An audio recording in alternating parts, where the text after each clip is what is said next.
God of restoration. ദൈവം പുനഃസൃഷ്ടി നടത്തുന്ന, recreation, പുനഃസൃഷ്ടി നടത്തുന്ന, യഥാസ്ഥാനപ്പെടുത്തുന്ന പരിശുദ്ധാത്മാവ്. അതുകൊണ്ട് പ്രിയമുള്ളവരെ, ഞാനിന്ന് രാത്രി പറയട്ടെ, ദൈവത്തിന്റെ ആത്മാവ് നമ്മുടെ മേൽ ആവസിച്ച് എവിടെ പിശാച് കാര്യങ്ങളെ അവതാളത്തിലാക്കിയോ, അതെന്തുമായിക്കോട്ടെ, എനിക്ക് എന്റെ we have physical problem and we have psychological problem. നമുക്ക് ഇതൊന്നും ഇല്ലെന്നൊന്നും പറഞ്ഞിട്ട് കാര്യമില്ല. പിശാച് നമ്മളുടെ ജീവിതത്തിന്റെ എന്തെല്ലാം മണ്ഡലങ്ങളിൽ, അല്ലേ, in family life, think about it, in family life, ആരാ ഫാമിലി ലൈഫിൽ പ്രശ്നം ഉണ്ടാക്കുന്നത്? It is darkness, it is Satan, it is Satan.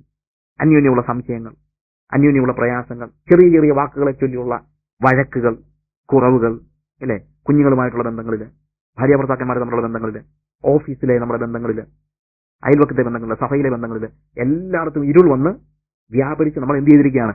It is void and shapeless. മനുഷ്യന്റെ മുഖത്ത് നോക്കിക്കഴിഞ്ഞാൽ ശൂന്യതയാണ്. Just look at people, void, isn't it? People are not happy. Just look at the faces of the people. Look around you. Look around us. We suddenly see people, എന്താണ്? Void. മുഖത്തോട്ട് നോക്കിക്കഴിഞ്ഞാൽ എന്താണ്? നമ്മൾ ചിലപ്പോൾ പറയുന്നത് ചോരമയമില്ലാത്ത എന്നൊക്കെ നമ്മൾ പറയുന്നത്, അല്ലേ? ചോരമയമില്ലാത്ത, void and shapeless. ദൈവം നമ്മളെ സൃഷ്ടിച്ച ഷേപ്പിലൊന്നല്ല നമ്മളിരിക്കുന്നത്, ഷേപ്പ്ലെസ്. പക്ഷേ ദൈവത്തിന്റെ ആത്മാവ് അതേ സ്ഥാനത്ത് തന്നെ ഇറങ്ങി വരും, അതേ സ്ഥാനം. നമ്മുടെ ഫാമിലി ലൈഫിലാണ് പ്രശ്നമെങ്കിൽ അവിടെ, നമ്മുടെ ഫിനാൻഷ്യൽ പ്രശ്നങ്ങളിലാണെങ്കിൽ അവിടെ, നമ്മുടെ ചർച്ചിലെ പ്രശ്നങ്ങളിലാണെങ്കിൽ അവിടെ, ദൈവത്തിന്റെ ആത്മാവ് ഒരിക്കലും ഒന്നും വിട്ടുകളയുന്നില്ല, ഒന്നും വിട്ടുകളയുന്നില്ല. അത് നന്നാക്കാനായിട്ട് അവൻ ഇറങ്ങി. അവൻ ഇറങ്ങി വന്നു കഴിഞ്ഞിട്ട് അവിടെ പറയുന്ന കാര്യം എന്നറിയാമോ? അവിടെ പറയുന്ന ഒന്നാമത്തെ കാര്യം, ദൈവത്തിന്റെ ആത്മാവ് വെള്ളത്തിന്മീതെ പരിവർത്തിച്ചുകൊണ്ടിരുന്നു. He was moving over. അവിടെ ഉപയോഗിച്ചിരിക്കുന്ന വാക്ക് വളരെ പ്രസക്തമായൊരു വാക്ക്, വെരി ഇൻട്രസ്റ്റിംഗ്. അവിടെ പറഞ്ഞിരിക്കുന്നത് എന്താണെന്നറിയാമോ? നമ്മളെ ഈ കോഴിയൊക്കെ പൊരുന്നയിരിക്കുന്നതിന് വേണ്ടി നമ്മൾ ഉപയോഗിക്കുന്ന വാക്കുണ്ട്, പൊരുന്നയിരിക്കുക, അല്ലെങ്കിൽ മുട്ടയുടെ മുകളിൽ കോഴി അടയിരിക്കുന്നതിന് വേണ്ടി ഉപയോഗിച്ചിരിക്കുന്ന ഓൾമോസ്റ്റ് സെയിം വാക്കാണ് ബ്രൂഡിങ് ഓവർ. ആ ഒരു വാക്കാണ് അവിടെ ഉപയോഗിച്ചിരിക്കുന്നത്. ദൈവത്തിന്റെ ആത്മാവ് പറയാണ്, സൃഷ്ടി ഇപ്പോൾ പാഴ് ശൂന്യമായി തീർന്നു, അതുകൊണ്ട് I'm going to recreate.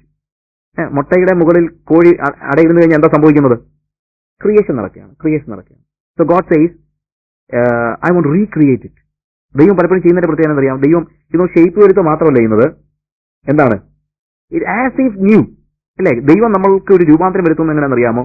രൂപാന്തരം വരുത്തുന്നത് ഒരു പുതിയ സൃഷ്ടിയാക്കുകയാണ്, പുതിയ സൃഷ്ടി. മനുഷ്യനെ കുറിച്ച് അതാ പറയുന്നത്. ആദാമ്യ പാപങ്ങൾ കൊണ്ട് നഷ്ടപ്പെട്ട മനുഷ്യനെ കർത്താവ് എന്താക്കുന്നത്? A new creation, because that is the most radical thing in the world. A new born, ഒരു പുതിയ സൃഷ്ടിയോളം റാഡിക്കലായിട്ടുള്ള ഒന്നും ലോകത്തിൽ ഇല്ല. അപ്പോൾ ദൈവത്തിന്റെ സൃഷ്ടിയുടെ പ്രത്യേകത ഇതാണ്. ദൈവത്തിന്റെ ആത്മാവ് നമ്മുടെ മേൽ വന്ന് പൊരുന്നയിരുന്ന് അവൻ എന്ത് ചെയ്യാണ്?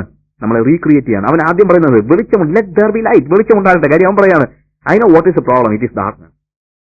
എനിക്കറിയാം, ദൈവത്തിന്റെ ആത്മാവ് പറയാണ്, I know what is the problem, what made this thing, the things that I made, I know what made it void, it is darkness. So let there be light. നമുക്ക് എന്ത് ക്ലിയർ ആയിട്ടാണ് പരിശുദ്ധാത്മാവ് പ്രവർത്തിക്കുന്നത്. എനിക്കറിയാം എന്താണ് ഇതിനെ നശിപ്പിച്ചതെന്ന്, അത് അന്ധകാരമാണ്.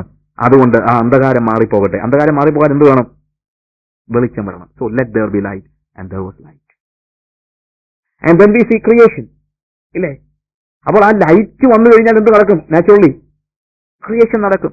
ആ ലൈറ്റ് വന്നില്ലായിരുന്നെങ്കിൽ, ആദ്യത്തെ സൃഷ്ടി വെളിച്ചമല്ലെങ്കിൽ മറ്റൊന്നും നടക്കത്തില്ലായിരുന്നു, ഇല്ലേ? വെളിച്ചം എന്ത് ചെയ്യുന്നു? ജീവനായിത്തീരുന്നു. വെളിച്ചം ജീവനായിത്തീരുകയാണ്. യോഹന്നാന്റെ സുവിശേഷം 1-9 വാക്യത്തിൽ നമ്മൾ വായിക്കുന്നു, ഏത് മനുഷ്യനെയും പ്രകാശിപ്പിക്കുന്ന സത്യവെളിച്ചം ലോകത്തിലേക്ക് വന്നുകൊണ്ടിരുന്നു. ഏത് മനുഷ്യനെയും പ്രകാശിപ്പിക്കുന്ന സത്യവെളിച്ചം ലോകത്തിലേക്ക് വന്നുകൊണ്ടിരുന്നു. ഇന്നും വോയിഡ് ആൻഡ് ഷേപ്പ്ലെസ് ആയിട്ടുള്ള രൂപരഹിതമായ അവസ്ഥകളിലേക്ക് ദൈവം കൊണ്ടുവരുന്നത് എന്താണെന്നറിയാമോ? ഏത് മനുഷ്യനെയും പ്രകാശിപ്പിക്കുന്ന സത്യവെളിച്ചം. ദൈവത്തിന്റെ ആത്മാവ് നമ്മിലേക്ക് കൊണ്ടുവരുന്നത് അന്ധകാരപൂർണമായ നമ്മുടെ ജീവിതത്തിലേക്ക് ഒരു സത്യവെളിച്ചം. എന്തിനു വേണ്ടി? ഏത് മനുഷ്യനെയും പ്രകാശിപ്പിക്കുന്ന സത്യവെളിച്ചം. ആ വെളിച്ചം മനുഷ്യന്റെ ജീവനായിരുന്നു. ജീവൻ. It gives you life. It is not letter.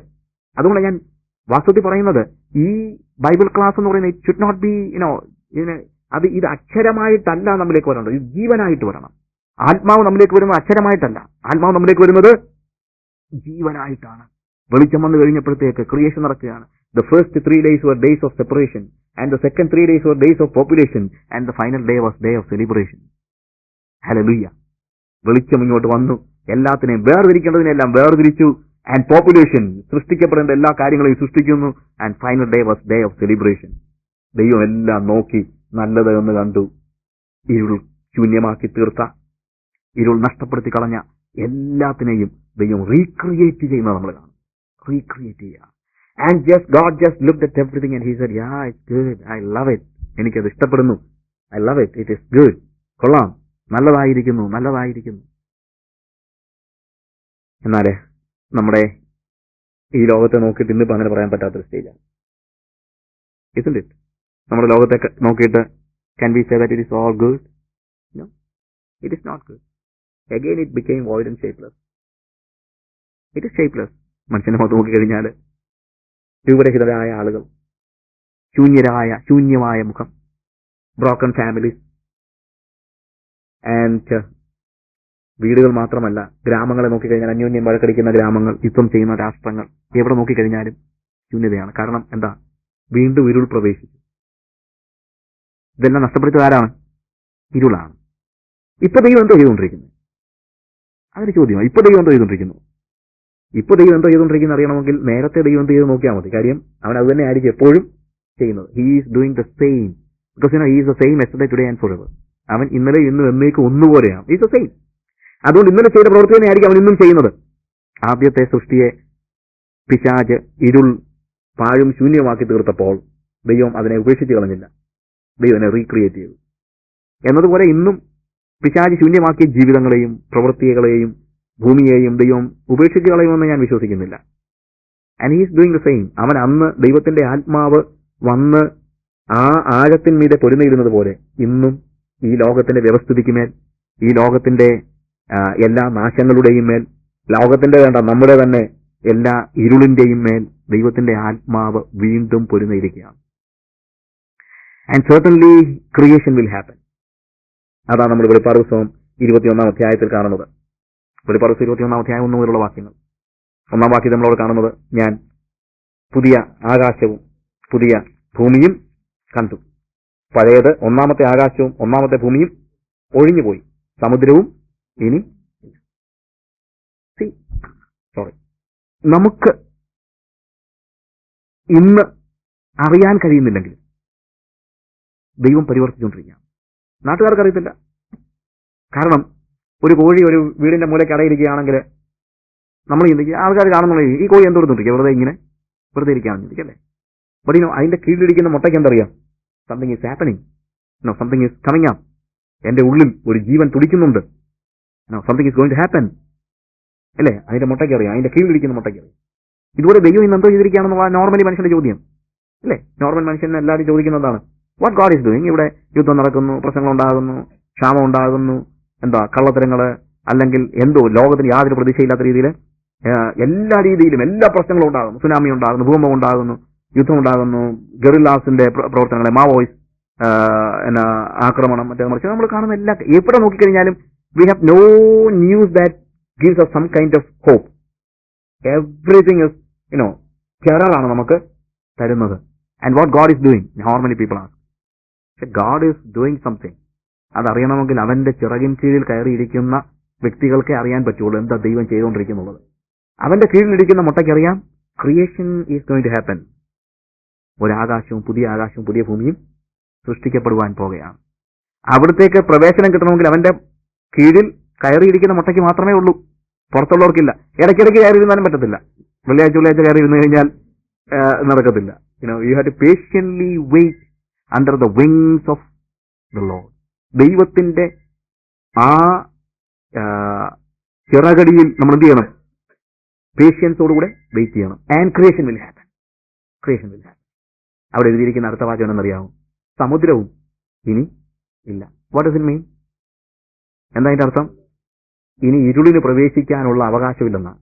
അത് തിയോളജിക്കൽ സ്റ്റേറ്റ്മെന്റ് അല്ലാതെ സമുദ്രം ഉണ്ടാകാതിരിക്കാനുള്ള കെമിസ്ട്രി ഒന്നും അതിനെ തിരക്കേണ്ട കാര്യമൊന്നുമില്ല. ഇറ്റ് സേസ് പുതിയ ആകാശത്തിലും പുതിയ ഭൂമിയിലും എന്തില്ല? സമുദ്രമില്ല. ആ പുതിയ ആകാശത്തിലും പുതിയ ഭൂമിയിലും ഇരുളിന് പ്രവേശിക്കാൻ കഴിയത്തില്ല. അതൊരു പെർഫെക്റ്റ് വേൾഡ് ആയിരിക്കും. അവിടെ പിന്നെ ഒന്നും വോയിഡ് ആകുന്ന പ്രശ്നമില്ല, ഒന്നും ഷേപ്പ്ലെസ് ആകുന്ന പ്രശ്നമില്ല. ദൈവം തന്നെ ഇറങ്ങി വന്ന് അവരുടെ നായകനായി അവരുടെ നാഥനായി അവരോടൊപ്പം വാസം ചെയ്യുന്ന ഒരവസ്ഥയാണ് പുതിയ ആകാശവും പുതിയ ഭൂമിയും. നമുക്ക് നമ്മുടെ കണ്ണുകളെ ഒരു നിമിഷം അടയ്ക്കാം. ഹല്ലേലൂയ. എല്ലാവരും ഒരു നിമിഷം ഒന്ന് പ്രാർത്ഥിക്കുക. ദൈവത്തിന്റെ സന്നിധിയിൽ കർത്താവിന് നമ്മളോട് കരുണ തോന്നേണ്ടതിന് ഈ ദിവസങ്ങളിൽ നമ്മൾ കേൾക്കുന്ന വചനം അക്ഷരമായി നശിച്ചു പോകുവാനല്ല, ഈ കേൾക്കുന്ന വചനം ജീവനായി നമ്മുടെ ജീവിതത്തെ പരിണമിപ്പിക്കേണ്ടതിന്. ഹല്ലേലൂയ. പിശാച് ഷേപ്പ്ലെസ് ആക്കി നമ്മുടെ ജീവിതത്തെ, അവൻ ശൂന്യമാക്കി കളഞ്ഞ നമ്മുടെ ജീവിതത്തെ, നമ്മുടെ ജീവിതത്തിന്റെ വിവിധ മണ്ഡലങ്ങളിൽ ദൈവത്തിന്റെ ആത്മാവ് ഇറങ്ങി വന്നിട്ട് നമ്മളെ പരിവർത്തിക്കുന്ന, നമ്മുടെ മേൽ പരിവർത്തിച്ച് നമ്മളെ റീക്രിയേറ്റ് ചെയ്യുന്ന ആ ഒരു അവസ്ഥയ്ക്ക് വേണ്ടി നമ്മൾ ഓരോരുത്തരും ഒരു നിമിഷം പ്രാർത്ഥിക്കുക. കർത്താവിനോട് പറ, കർത്താവേ, ഞാനൊരു കാര്യം ആഗ്രഹിക്കുന്നു കർത്താവേ, മറ്റൊന്നുമല്ല, നിന്റെ ആത്മാവിനെ കുറിച്ച് കുറെ കാര്യങ്ങളോടൊന്ന് പഠിക്കാന്ന് മാത്രമല്ല, നിന്റെ ആത്മാവ് എന്നിലേക്ക് ഇറങ്ങി വന്നിട്ട് എന്റെ ജീവിതത്തിൽ പല ഷേപ്പ്ലെസ്നെസ് ഉണ്ട് കർത്താവേ, എന്റെ ജീവിതത്തിൽ പല അന്ധകാരം പ്രവർത്തിച്ചിട്ട് ഞാൻ പലപ്പോഴും വോയിഡായിട്ടുണ്ട്, ശൂന്യമായി പോയിട്ടുണ്ട്. ആ സ്ഥലങ്ങളിലേക്ക് തന്നെ നീ ഇറങ്ങി വന്നൊന്ന് ആവസിക്കണം കർത്താവേ. നീ ഒന്ന് ഇറങ്ങി വന്നിട്ട് എന്റെ മുകളിൽ ഒന്ന് ആവസിക്കണം. അതുകൊണ്ട് see that you are just Lord coming and moving over me. കർത്താവ്, എന്റെ മുകളിൽ നീ കയറിയിരിക്കുന്നത്, എന്റെ ചില മണ്ഡലങ്ങളിലൊക്കെ ഇപ്പൊ ശരിക്കും കർത്താവെ അത് അന്ധകാരം മൂടിക്കിടക്കുക. അവിടെ എല്ലാം നിന്റെ ആത്മാവൊന്ന് ഇറങ്ങി വന്നിട്ട് എന്നെ ആകെ ഒന്ന് ചേഞ്ച് ചെയ്യണമെന്ന് നമ്മുടെ ഹൃദയത്തിന്റെ ഉള്ളിൽ നമുക്കൊന്ന് പ്രാർത്ഥിക്കുക. എല്ലാവരും ഒരു നിമിഷം പ്രാർത്ഥിക്കുക. ബാക്കിയുള്ള കാര്യങ്ങളൊക്കെ നമ്മൾ മറക്കുക, ഇതിന്റെ ടെക്നിക്കൽ കാര്യങ്ങളെല്ലാം മറക്കുക. ഇന്നിപ്പോ പരിശുദ്ധാത്മാവ് നമ്മൾക്ക് വെളിപ്പെടുത്തി തന്നിരിക്കുന്ന ഏറ്റവും വലിയ യാഥാർത്ഥ്യം നമ്മുടെ ജീവിതത്തിൽ രൂപാന്തരം വരുത്താൻ അവൻ ആഗ്രഹിക്കുന്നുള്ളതാണ്. നമ്മുടെ ചുറ്റുപാടുള്ളവരൊക്കെ നമ്മളോട് പറഞ്ഞു കാണും, ഇനി രക്ഷപ്പെടത്തില്ല എന്ന് പറഞ്ഞു കാണും. നമ്മൾ തന്നെ നമ്മളോട് എത്ര പ്രാവശ്യം പറഞ്ഞിരിക്കുന്നു നമ്മൾ രക്ഷപ്പെടത്തില്ലെന്ന്? ഇല്ലേ, നമ്മൾ തന്നെ പറഞ്ഞിട്ടുണ്ട്. We just looked at us and we lost all our hope. നമ്മുടെ പ്രതീക്ഷ മുഴുവൻ നമുക്ക് തന്നെ നഷ്ടപ്പെട്ടില്ല. എത്രയോ പ്രാവശ്യം അങ്ങനെ സംഭവിച്ചിട്ടുണ്ട്. എന്നാൽ ഇന്ന് ദൈവത്തിന്റെ ആത്മാവ് പറഞ്ഞു, ഞാൻ നിന്നെ വെറുതെ വിടത്തില്ല, ഞാൻ നിന്നെ തള്ളിക്കളയത്തില്ല, ഞാൻ നിന്നെ ഉപേക്ഷിക്കത്തില്ല, എനിക്ക് നിന്റെ മേൽ ആഗ്രഹമുണ്ട്, ഞാൻ നിന്നെ കളഞ്ഞേച്ച് വേറൊരാളെ സൃഷ്ടിക്കുകയല്ല, നിന്നെ തന്നെ റീക്രിയേറ്റ് ചെയ്യാനാണ് ഞാൻ ആഗ്രഹിക്കുന്നത്. നിന്റെ ഏതെങ്കിലും അവസ്ഥകളിൽ പിശാച് ഇടപെട്ടിട്ടുണ്ടെങ്കിൽ അതിനെ അങ്ങ് വെറുതെ അങ്ങ് കണ്ണടച്ച് കളയാനല്ല, ഞാൻ അതിന്റെ മേൽ റീക്രിയേറ്റ് ചെയ്യാൻ, അതിനെ ഒരു ന്യൂ ക്രിയേഷൻ ആക്കാൻ, ഹല്ലേലൂയ, അതിനെ ഒന്നുകൂടെ തൊട്ട് തൊടിച്ചു വിടാൻ വേണ്ടിയല്ല, അതിന്റെ എല്ലാ കുറവുകളുടെ മുകളിലൊന്ന് വെള്ളപൂശി വിടാൻ വേണ്ടിയല്ല. കർത്താവ് ആഗ്രഹിക്കുന്നത് ആ നമ്മളുടെ ഏതൊക്കെ മണ്ഡലങ്ങളിൽ നമുക്ക് പാളിച്ചകൾ പറ്റിയോ അതിനെയൊക്കെ റീക്രിയേറ്റ് ചെയ്യാനാണ്. ഹല്ലേലൂയ. ഇന്ന് ഈ രാത്രിയിൽ ഞാൻ പ്രിയമുള്ളവരെ നിങ്ങളോട് ചോദിക്കട്ടെ, എത്ര പേര് കർത്താവ് പറയും, കർത്താവെ എന്നെ നീ ഒന്ന് റീക്രിയേറ്റ് ചെയ്യണം, കർത്താവെ എന്റെ അന്ധകാരത്തിന്റെ പല സമയങ്ങളിൽ കർത്താവെ ഞാൻ ഉദ്ദേശിക്കാത്ത നിലയിൽ എന്റെ ജീവിതത്തിൽ പല കാര്യങ്ങൾ വന്നു പോയിട്ടുണ്ട്. എന്റെ കുടുംബജീവിതത്തിൽ പ്രശ്നങ്ങൾ ഉണ്ടായിട്ടുണ്ട്, എന്റെ ഓഫീസ് ജീവിതത്തിൽ പ്രശ്നങ്ങൾ ഉണ്ടായിട്ടുണ്ട്, എന്റെ ഫിസിക്കലായിട്ട് എനിക്ക് പ്രശ്നങ്ങൾ ഉണ്ടായിട്ടുണ്ട്, എനിക്ക് എന്റെ ആരോഗ്യത്തിന്റെ പ്രശ്നങ്ങൾ ഉണ്ടായിട്ടുണ്ട്, അല്ലെങ്കിൽ എന്റെ മാനസികമായിട്ടുള്ള പ്രശ്നങ്ങൾ ഉണ്ടായിട്ടുണ്ട്. അത് തന്നെയല്ല കർത്താവെ, പല സമയത്തും എന്റെ ആത്മീയ ജീവിതത്തിൽ പല പാളിച്ചകൾ ഉണ്ടായിട്ടുണ്ട്. കർത്താവെ, എനിക്ക് തന്നെ പലപ്പോഴും എന്റെ ഹോപ്പ് നഷ്ടപ്പെട്ടിട്ടുണ്ട്. എന്നാൽ ഇന്ന് ഈ രാത്രിയിൽ നിന്റെ ആത്മാവ് ഒന്ന് ഇറങ്ങി വന്ന് എന്റെ മേൽ പരിവർത്തിക്കണമേ കർത്താവെ. എത്ര പേര് അങ്ങനെ പറയും? അങ്ങനെ പറയുന്നവരുടെ കരങ്ങളെ ഉയർത്തി കർത്താവിനോട് പറയും, കർത്താവെ നിന്റെ ആത്മാവ് ഒന്ന് ഇറങ്ങി വന്ന് എന്റെ മേലൊന്ന് പരിവർത്തിക്കണമേ. I want to see that Lord you are moving over me. കർത്താവെ, പിശാച് ഷേപ്പ്ലെസ് ആക്കിയ എന്റെ ജീവിതത്തിന്റെ മേല്, എന്റെ കുടുംബജീവിതത്തിന്റെ മേല്, എന്റെ ഓഫീസ് ജീവിതത്തിന്റെ മേല്, എന്റെ ജീവിതത്തിന്റെ പല മണ്ഡലങ്ങളിലും പിശാച് കർത്താവെ പല കാര്യങ്ങളും അത് ശൂന്യമാക്കി കളഞ്ഞിട്ടുണ്ട്, പല കാര്യങ്ങളും തുറക്കിക്കളഞ്ഞിട്ടുണ്ട്, പല കാര്യങ്ങളും അവൻ നഷ്ടപ്പെടുത്തി കളഞ്ഞിട്ടുണ്ട്, പല കാര്യങ്ങളുടെയും രൂപം ഇപ്പോൾ രൂപരഹിതമായി തീർന്നിട്ടുണ്ട്. എന്നാൽ ഇന്ന് രാത്രിയിൽ കർത്താവെ നിന്റെ ആത്മാവ് ഇറങ്ങി വന്നിട്ട് എന്റെ ആ മണ്ഡലങ്ങളിൽ മേല് ഏതൊക്കെ സ്ഥാനങ്ങളിൽ കർത്താവെ നീ കർത്താവെ പിശാച് എന്റെ മേൽ പ്രവർത്തിച്ചു അതേ സ്ഥലത്ത് തന്നെ നീ ഒന്ന് വന്ന് ഇരുന്ന് എന്നെ ഒരു പുതിയ സൃഷ്ടിയാക്കണമേ കർത്താവെ.